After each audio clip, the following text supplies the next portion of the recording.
Hardtack was the operational codename given to a series of nighttime special forces and commando raids that focused on gaining intelligence, mainly centered around the northern coastline of France and the Channel Islands. But a raid also took place in the Netherlands.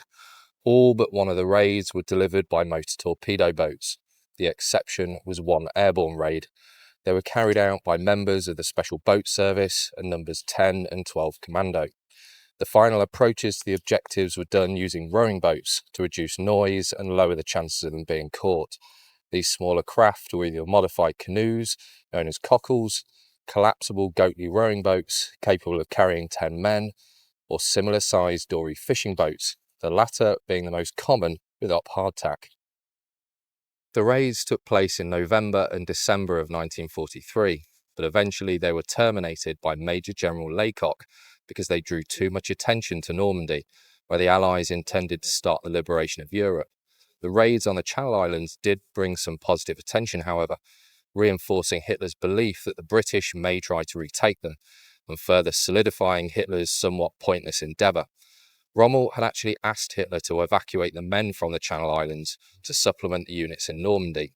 He was overruled by Hitler, leaving thousands of soldiers stationed there, soldiers that could have made a sizable dent in Operation Overlord.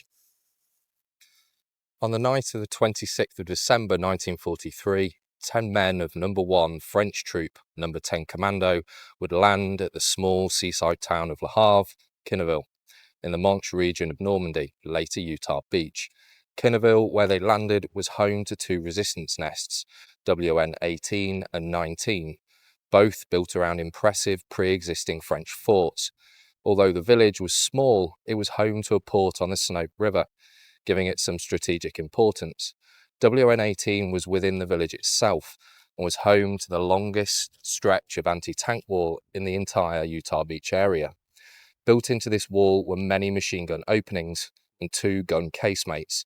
The fort it was built around, now home to a grand but sadly derelict chateau, had much of the accommodation and machine gun embrasures. WN19 to the north of the Sinope River covered the northern approach and the entrance to the small harbour. Like WN18, it was built around a fort and housed mortars and machine guns.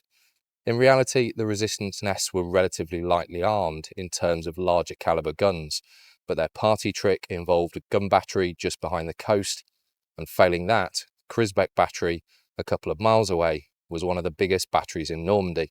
The commandos' mission was to not only attempt to capture prisoners, which was standard practice in any raid, but to collect information on the defences in place, including bunkers,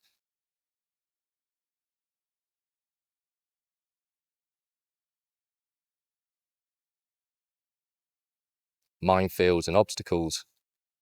They were also to check the beach's suitability for a landing. They would take core samples of the sand to be analysed and compared to beaches in the UK to select a beach to carry out training. They also noted the slope of the beach and the direction and force of the current. Their mission lasted for 2 hours with no hiccups.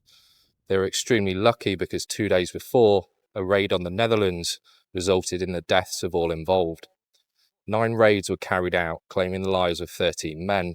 In total, there were 16 planned, but some were called off or abandoned for various reasons.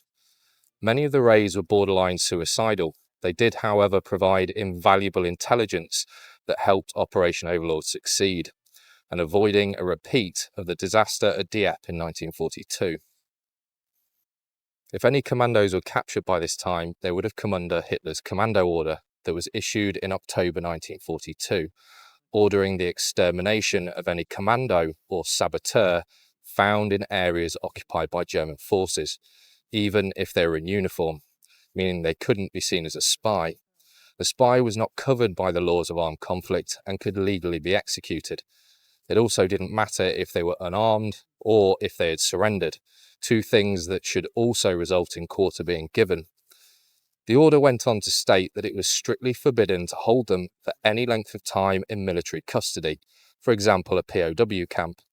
They were either to be shot immediately or handed over to the SD, the German Security Service, a branch of the SS that was usually reserved for those with the most radical and aggressive dispositions. The commando order went against the Geneva Convention. but also, sadly, so did the alleged reason for its implementation. A number of Germans with their hands tied behind their backs were shot dead on the island of Sark in 1942 by commandos. They had been taken prisoner. On the way back to the transport, they began to struggle and shout. The commandos, fearing unwanted attention, shot their German captives. This is a story we have been told, but it was disputed after the fact by the British. In reality, we may never know, but the resulting commando order was wide-reaching and saw dozens executed, including several German commanders post-war who implemented the illegal order. Now the mines, barbed wire and French commandos at Quinéville have been replaced by holidaymakers, the odd wandering historian, and a brilliant World War II museum that I highly recommend.